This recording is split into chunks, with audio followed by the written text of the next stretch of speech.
Hello दोस्तों, आज हम लोग पढ़ेंगे धर्म सुधार आंदोलन से संबंधित अपने अगले टॉपिक को, जो कि है आर्य समाज। आर्य समाज के संस्थापक स्वामी दयानंद सरस्वती जी थे।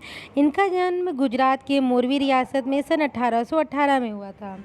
इनके गुरु का नाम विरजानंद सरस्वती था, जिनसे उन्होंने वेदों की शिक्षा प्राप्त करी। स्वामी जी एकमात्र वेदों को ही प्रमाणिक मानते थे। उन्होंने पुराणों को पूर्णतः अस्वीकार किया, वेदों की ओर लौटो का नारा दिया तथा एक ब्रह्म का प्रचार किया। स्वामी जी बाल विवाह, सती प्रथा, विधवा जीवन, छुआछूत, अशिक्षा के कट्टर विरोधी थे। वे पहले सुधारक थे जिन्होंने बचाव के स्थान पर प्रहार की रणनीति अपनाई। स्वामी जी कर्म, संन्यास व ब्रह्मचर्य के समर्थक थे। उन्होंने कर्म आधारित वर्ण व्यवस्था का समर्थन किया तथा उन्होंने शूद्रों को भी जिन्हें उदाहरण करने वेदों के अध्ययन का अधिकार दिया। इन्होंने 1822 में गौरक्षणी सभा की स्थापना करी। स्वामी दयानंद सरस्वती पहले व्यक्ति थे जिन्होंने स्वदेशी का प्रचार किया। एनी बेसेंट के अनुसार दयानंद जी मात्र एक ऐसे सुधारक थे जिन्होंने भारतवासियों के लिए है का नारा दिया। उन्होंने हिंदी को राष्ट्रभाषा बनाने की वकालत की।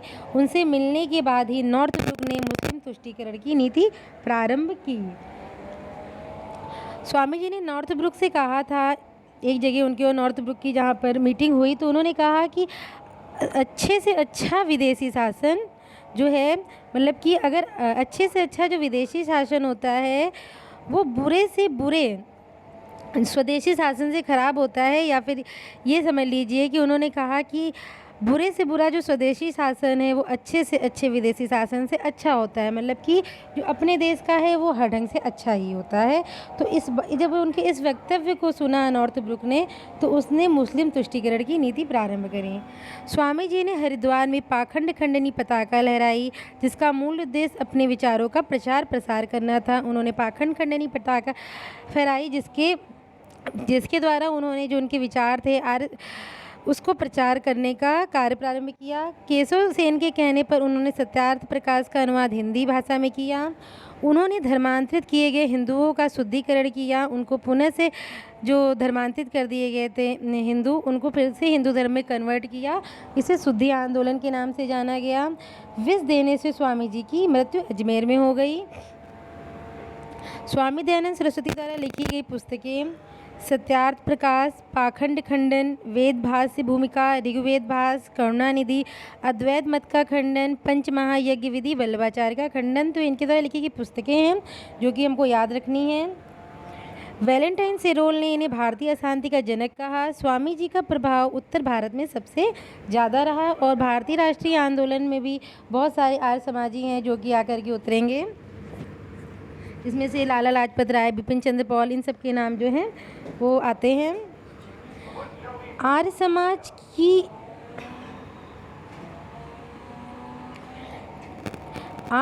की स्थापना दयानंद सरस्वती जी ने 1875 में बॉम्बे में की। प्रारंभ में इसका मुख्यालय जो था वो बॉम्बे था, जो बाद में लाहौर में स्थानांतरित कर दिया गया। शिक्षा व अर्थव्यवस्था के क्षेत्र में आर्य समाज ने महत्वपूर्ण योगदान दिया। उदाहरण के लिए लाला लाजपत राय द्वारा पीएनबी की स्थापना। लाला लाजपत राय और दयाल सिंह मजीठिया दोनों ने मिलकर के पीएनबी की स्थापना की, जो कि भारत का पहला स्वदेशी बैंक था। पाश्चात्य व प्राच्य शिक्षा के विषय पर आंदोलन दो भागों में बट गया। एक गुट था जो कह रहा था कि नहीं, हमें पश्चिमी शिक्षा का जो माध्यम है वो पश्चिमी, मतलब हमें शिक्षा देनी चाहिए, और एक गुट था वो कह रहा था नहीं, हमें पूर्णतः प्राच्य शिक्षा देनी चाहिए। तो इस कारण से जो आर्य समाजी हैं वो दो भागों में बट जाते हैं। और उसके बाद 1886 में लाला लाजपत राय ने दयानंद एंग्लो वेदांत मूवमेंट की स्थापना की, जो पाश्चात्य शिक्षा का पक्षधर था, और इसने बहुत सारे जो दयानंद एंग्लो कॉलेज हैं उनकी स्थापना करी जगह जगह पर। और स्वामी श्रद्धानंद जी, जिन्हें मुंशी राम के नाम से भी जाना जाता है, और लेख राम ने गुरुकुल कांगड़ी की स्थापना हरिद्वार में 1901 में की, जो पूर्णतः प्राच्य शिक्षा का पक्षधर था। तो ये थे आर्य समाज से संबंधित प्रमुख बिंदु जो कि परीक्षा में बार बार पूछे जाते हैं।